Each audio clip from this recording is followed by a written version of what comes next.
ইসরায়েলের প্রধানমন্ত্রী বেঞ্জামিন নেতানিয়াহুকে ঘিরে নতুন করে গুঞ্জন ছড়িয়েছে আন্তর্জাতিক গণমাধ্যমে। কিছু ইরানি সংবাদ মাধ্যম দাবি করছে তিনি আহত বা নিহত হতে পারেন, তবে এখন পর্যন্ত এই বিষয়ে কোনো আনুষ্ঠানিক নিশ্চিত তথ্য পাওয়া যায়নি। গত কয়েকদিনের কিছু ঘটনার কারণে এই আলোচনা আরও জোরালো হয়েছে।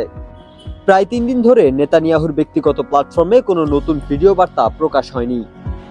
একই সময়ে তার সাম্প্রতিক কোনো ছবিও সামনে আসেনি। এ সময় তার নামে যেসব বক্তব্য প্রকাশিত হয়েছে সেসব এসেছে লিখিত বিবৃতি আকারে। কিছু হিব্রু সংবাদ মাধ্যম জানিয়েছে 8 মার্চ নেতানিয়াহুর বাসভবনের আশেপাশে নিরাপত্তা ব্যবস্থা আরও জোরদার করা হয়েছে। সম্ভাব্য ড্রোন হামলার আশঙ্কা থেকেই এই ব্যবস্থা নেওয়া হয়েছে বলে দাবি করা হচ্ছে।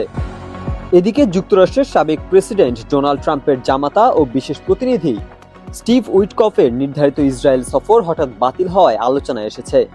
তবে এসব ঘটনার পরও ইসরায়েল সরকারের পক্ষ থেকে এখন পর্যন্ত আনুষ্ঠানিক ব্যাখ্যা দেওয়া হয়নি। ফলে নেতানিয়াহুকে ঘিরে জল্পনা কল্পনা আরও বাড়ছে।